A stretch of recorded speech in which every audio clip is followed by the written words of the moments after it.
Tonight on Greater Boston, I'm Sue O'Connell in for Jim Browdy, and I'm joined by two child mental health specialists on how to talk to our children about school shootings and other dangers they may worry about. Then, the First Lady of Iceland on her new book, Secrets of the Sprakkar, all about how her nation prioritizes women and what lessons we might be able to learn from their example. We've talked a lot about the physical toll of the massacre at Robb Elementary in Uvalde, Texas. The horrific deaths of 19 children, the two teachers who reportedly sacrificed themselves trying to save their students, and the many others who were physically injured. But there's also the emotional toll for the kids who witnessed the shooting and lost friends and classmates, and the millions of other kids across the country trying to process what's happened once again. I'm joined by Dr. Dan Dickstein, Associate Chief and Director of Research of the Division of Child and Adolescent Psychiatry at McLean Hospital, and Dr. Jean Beresin, Executive Director of the MGH Clay Center for Young Healthy Minds. Welcome to both of you. Dr. Dickstein, I want to start with you first and just ask, what should parents now, parents that weren't directly involved with the shooting, how should they be talking to their teens and their children about the shooting now? So I think it's an important question. It's not an easy question. It's a question I ask my own family. I have a 13 and a 15-year-old. I think exactly as you said, the biggest desire in some ways for many people may be not to talk about it, but I think that's really not the way to go. A parent's biggest gift to their child is to create a safe space where kids can talk about any of the things that are on their mind, from good stuff to horrible stuff, and to ask it in a way that's not just a one-word possibility. You know, what do you think about this? What have you heard about this? To really generate a discussion. On the other hand, I think it's really important that parents and kids don't just totally dwell on this and stay stuck. They need to take breaks from the media. They need to be able to move forward with jobs and going to school.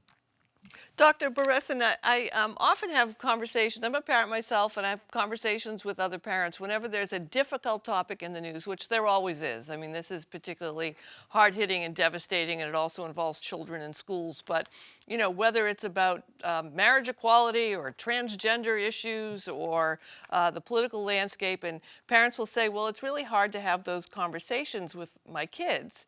And I always say, well, if you're religious, you know, you're talking about Passover on a regular basis, and that's a difficult conversation. Or you're talking about, you know, the crucifixion of Jesus Christ, if you're Christian, that's a difficult conversation. So there are paths to have difficult conversations in an age-appropriate way.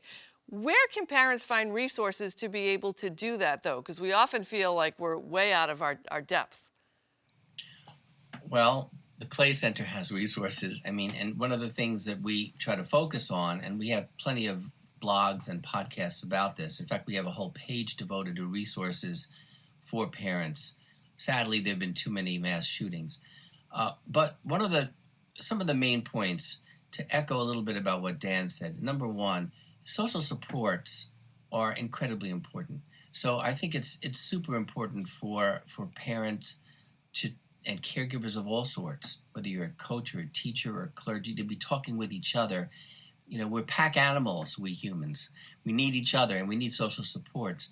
We also need to help each other control our own anxiety, because all the research shows that parents can be most effective talking with their kids when their anxiety is in check.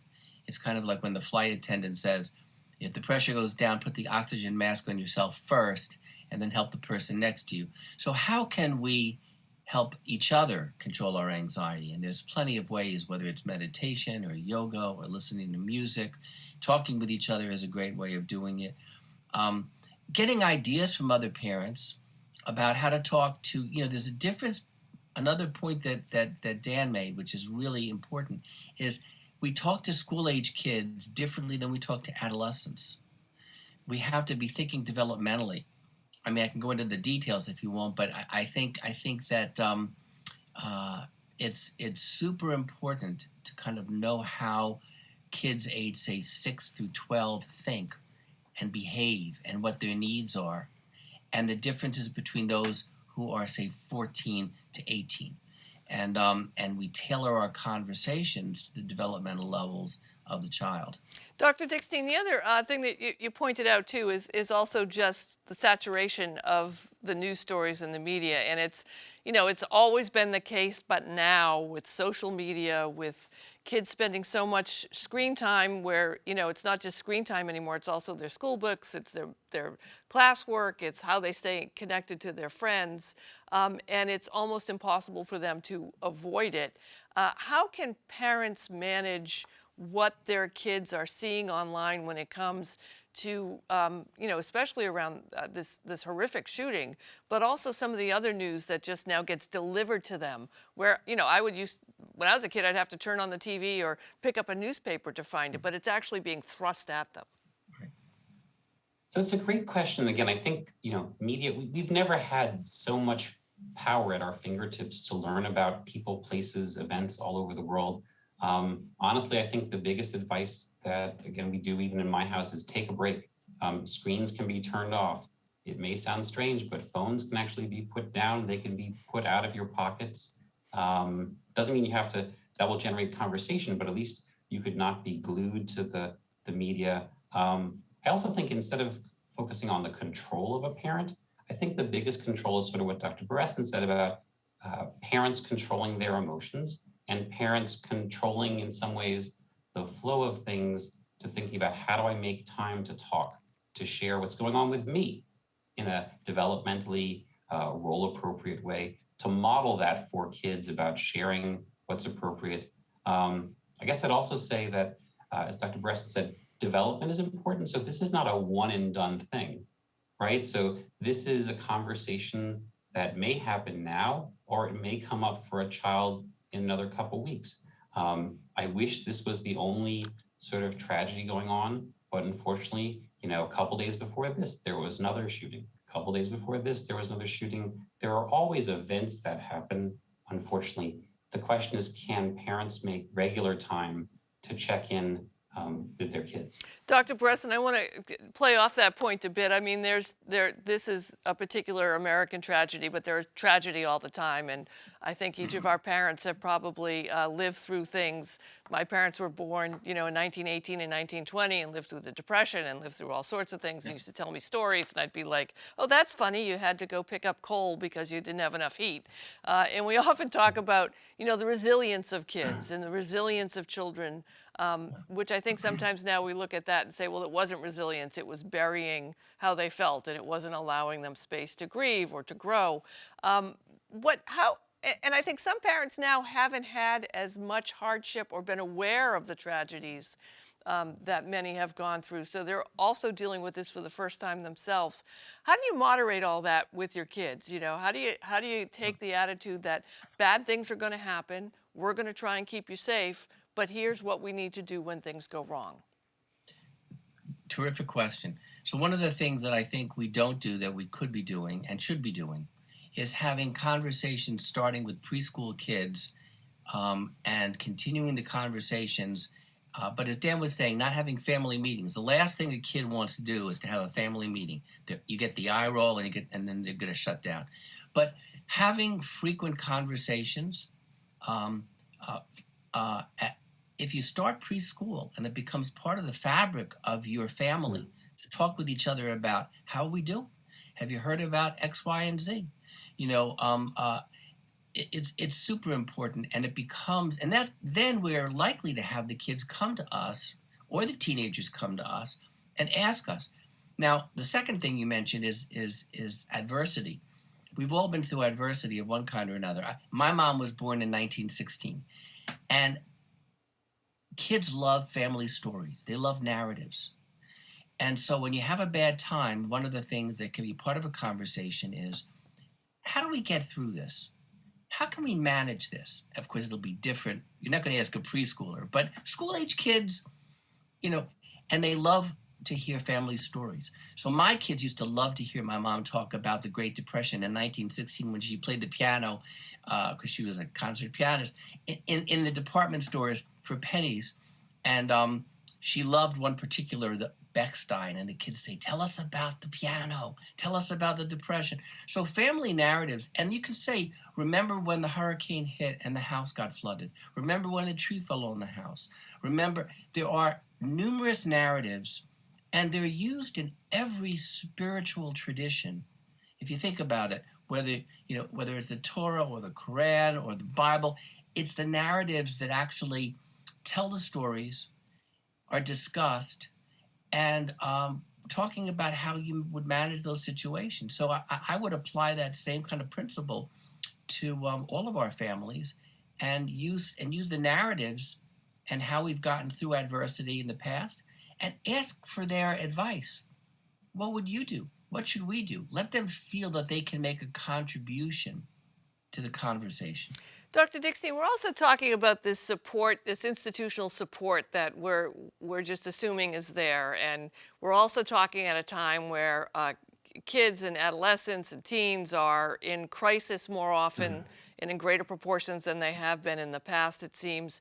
We don't have the support networks in many of the public schools, the guidance counselors, the nurses. We don't have them. Many kids have not been in school due to COVID and other reasons. We've got kids dealing with great loss from the million Americans who have died due to COVID-related illness. Obviously, the racial reckoning, the images that we're going through, finally dealing with those things. It's a lot for this generation coming up.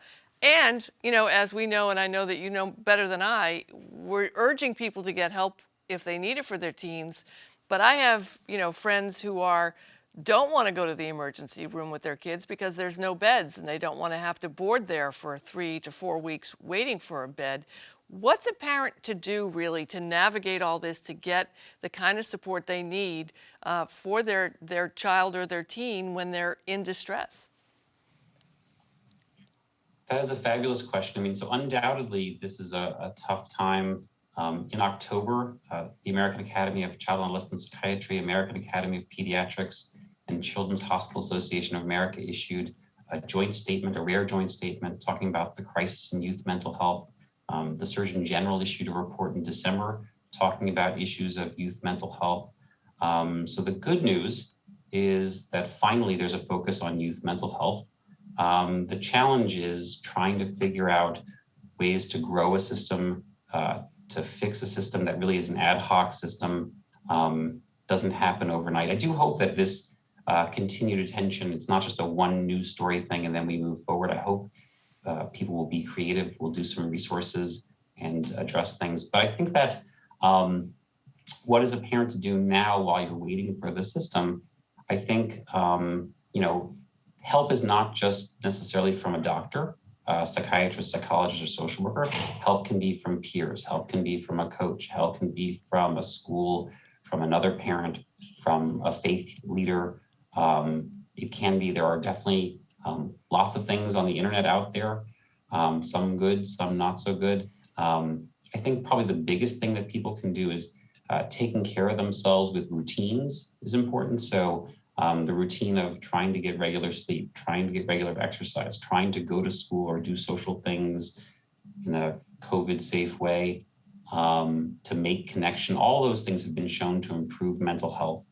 And then I think, as Dr. Beresin said, these are things that need to be habits. We're focusing on the crisis, but in some ways, part of the way we get out of a crisis is focus on the routine, and the routine, family discussions, the routine checking in, instead of just thinking about the high highs and the low lows. It's a matter of thinking about each day, what are we doing as a family, as a community, as a society, as a neighborhood, I think, to try to help one another. As we wrap up here, Dr. Beresin, I'm wondering also, there is going to be a set of kids going to school who are not going to be super, super anxious, but are going to be nervous. There's always been the kids during, when we were hiding under our desks from Russian attacks, there were a subset that were really nervous about that. And there's going to be kids who are nervous about the drills that they go through at school. They're going to be nervous no matter what their parents do. Is the advice for those kids in general, to give them something to do to reinforce the safety that they're in, but that these drills, these terrible drills they have to go through, are to keep them safe, to try and accent the positive?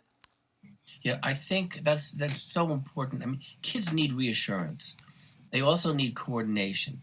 And when I say coordination, I mean it's so important that parents and caregivers are talking with each other, that the parents are in touch with their teachers and their coaches and their spiritual leaders, their community leaders, and that trying to convey the same message or a similar message is super important. We don't do enough of that. And for example, I mean, I agree that the media needs to be turned off at times or turned down. Too much information, especially for the school age kids. Uh, but you know, if the kids are getting the same messages and allowed to talk about their feelings and allowed to express themselves and are listened to, that their feelings are validated, and that they're given reassurance. And once we know what they're worried about, we can actually reassure them better. So what Dr. Dickstein was saying at the beginning is ask what are your concerns, what are your worries in an open-ended way. They may be worried that that their beloved dog is going to get shot. I mean, you never know until you ask. And so ask questions, validate, listen, reassure them, and try to coordinate with others in the community who can be doing the same thing. And what we've learned is that when kids have pretty much the same kinds of ability to communicate and the same messaging is given across the domains within which they're living, they do better. All right, doctors, I appreciate both of your expertise in joining us, and we'll assure you that we will continue having this conversation. Dr. Dan Dickstein and Dr. Jean Beresin, thank you so much for joining me. Thanks for having us. Thank you. Next up, as women's rights in America look to be on some shaky ground right now with the Supreme Court poised to overturn Roe v. Wade, perhaps Iceland may offer a little inspiration. The nation consistently tops world rankings in terms of the best countries to live in as a woman, whether you're talking about health, economics, or politics. And Iceland's First Lady has been digging deep into why. Her new book is Secrets of the Sprakkar: Iceland's Extraordinary Women and How They Are Changing the World. And First Lady Eliza Reid recently joined me to talk about it. Eliza Reid, you are the First Lady of Iceland. We welcome you to Boston. You've got a new book out, The Secrets of the Sprakkar, which is a plural, I found out, not a singular. Correct. Thanks correct. to you. Thanks to you. First of all, for us, can you define what a sprakkar is? And I'm so thrilled you have a word for this. I love this word too. So sprakkar is an old and very obscure Icelandic word that means outstanding or extraordinary women. It's a wonderful word. We don't have anything like it in English that defines women exclusively in positive terms. Talk to me about the book itself. I feel like I sometimes need to say these things up at the front of an interview. You're not saying Iceland is perfect, and you're not saying Iceland is done and equity is reached and you can just pack up and go enjoy equal rights between men, women, and everyone else in Iceland. But you are saying there are some fundamental things that we and others might learn from Iceland to help bring parity and equity to our world. What are some of those key points? That's right. And I think, one of the key points that we have done in Iceland, as you're absolutely right to point out, we're not there yet. But as a society, I think we have passed the tipping point of debating whether or not working towards gender equality is something, a worthy goal, but how we are going to get there. And of course, we debate and argue that and move in different paces. But I think that fundamental shift is really important. And then there are a number of sort of governmental initiatives, from excellent parental leave programs to subsidized childcare. But I'm also hoping that with the book and with all kinds of interviews that I do in the book, that I really inspire people on an individual level to show that we really all can be role models in this. And if we keep on our, what I call our sort of gender equality, or really our equitability glasses overall, we can all make a positive difference in making this world a better place. Let's talk a little bit about your journey to First Lady, your journey from Canada to Iceland, because it also informs how you view what's happening there as an immigrant, as someone, from the outside. You've got some great sayings in the book, Icelandic sayings about how you perceive things. And what is it that you noticed? I love the story about the breastfeeding, because here in Boston, our current Mayor Michelle Wu, when she was a city councilor, actually brought her kids to a city council meeting, and you would have thought, this was years ago, everything was ending, that's the end of the world. But you also had a very human reaction at a meeting when you saw someone breastfeeding. I did, absolutely. And you're right. So I grew up on this small town just outside of Ottawa, the capital of Canada, never expecting when I fell in love with an Icelander in graduate school that he would one day become elected president of the country. But when I first moved to the country almost 20 years ago now, and I worked for a small software startup, which was a lot of men, and I was in my 20s, and the woman who chaired the board one day, I walked past a meeting and she was there nursing her baby while she was chairing this meeting with all these guys in this software industry, and nobody cared. Nobody was making a joke or looking away awkwardly, certainly not complaining. And that image still stays with me, 20 years later, even though I didn't have kids at the time and they weren't on my radar, that I thought, if this is a completely natural and normal part of a work day, then that's a pretty good thing. One of the things, too, you examine is that, and you alluded to it a little bit, is the supports that the government has to help families, and also the culture that Iceland sort of has. I love the part about how teenage pregnancies don't happen as often, but if it happens, it's not the end of the world. We'll all help take care of the baby. There's just sort of this, let's support families and women in every way that we possibly can. But, we're coming off the sort of era of the girl boss, right? Where we all kind of had to get to work and lean in and act like the guys, and that was our model. But in the book, you really do give us some examples of people, women, working and doing in their world without having to be these massive corporate raiders who have it all. Can you tell us the story of one of them? Yeah, I think that that's one of the important things, because how much mental energy and time do we all spend thinking about all the things we are not managing to get done, because nobody can have it all, So that's a really important message throughout the book. And I speak, for example, to a former member of parliament who also was breastfeeding her baby in parliament and was talking about that work-life balance. I have an entire chapter on women in the corporate world, entrepreneurs who work in various industries. All three of those women that I spoke to have young children.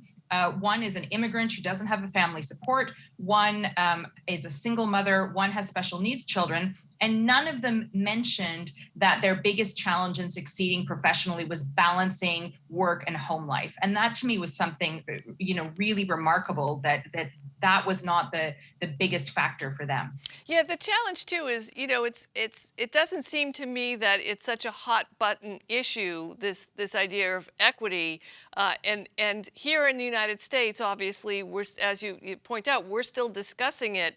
What would be your advice for us to move to that point where we can talk about real world solutions, tools, instead of just trying to argue about whether or not it's worth having? We're still fighting for equitable pay. The women's soccer team finally won that battle, and they had to be the best in the world in order just to get paid the same way the guys that are almost the worst in the world are getting paid. What do we need to do here?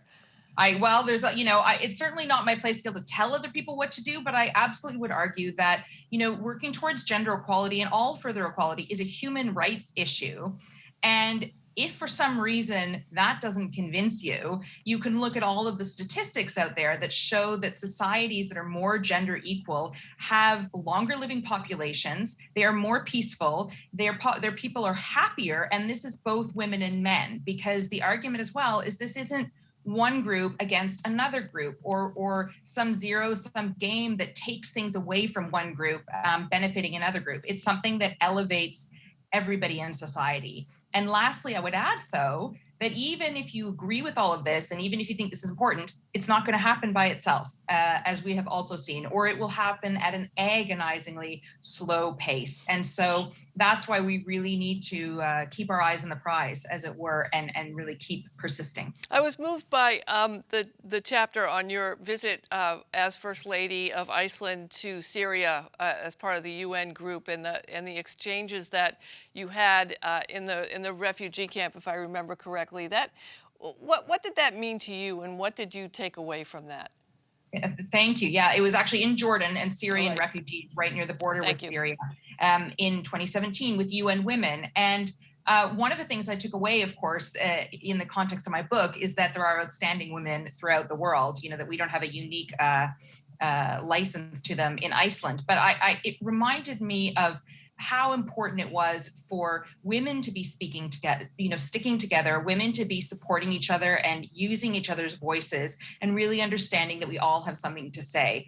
And I bought in the refugee camp, the women were sewing all kinds of souvenirs with the scraps of these clothing that they were making for newborn babies. And I bought this huge wall hanging there that is the scales of justice and says along the top, "Equality is my right." And that hangs actually at the entrance to the private part of the residence where we live now, to always remind me that equality is my right and it's the right of everyone else who lives here on this earth. I want to make a hard turn here and talk about you wearing green, because I love the part of the book. The scrutiny that obviously you get as First Lady of Iceland is one thing, but as a woman, as a public figure, I know in television we get a lot more scrutiny than the men do. They can wear the same thing every day and no one's really going to notice. But if I wear the same jacket 3 days in a row, somebody writes me from their living room asking if I haven't been to the dry cleaner. Could you quickly tell the story about why you now wear more green? Yes, we had a visit from the President and First Lady of India. And I also had a very kind letter from a woman in Iceland who signed her name, a master tailor, very polite and lovely letter that said that she really liked what I was doing, but she had seen all the photos and she wanted to let me know that green was not my color. This was the color dress that I wore when they came in. And so, of course, I wear a little bit more green now. And I also try to wear a lot of secondhand clothes that I buy at charity shops, also to give a sort of message of sustainability. All right. So what's the singular of sprakkar? Spracky. Well, you are One spracky, two sprakkar. You are indeed a spracky, Eliza Reid, the First Lady of Iceland. We appreciate you joining us to talk about your new book, The Secrets of the Sprakkar, Iceland's Extraordinary Women and How They Are Changing the World. Thank you for joining me. Thank you so much. The book again is Secrets of the Sprakkar, Iceland's Extraordinary Women and How They Are Changing the World. That's it for tonight. Come back tomorrow for Talking Politics. Thanks for watching. Good night.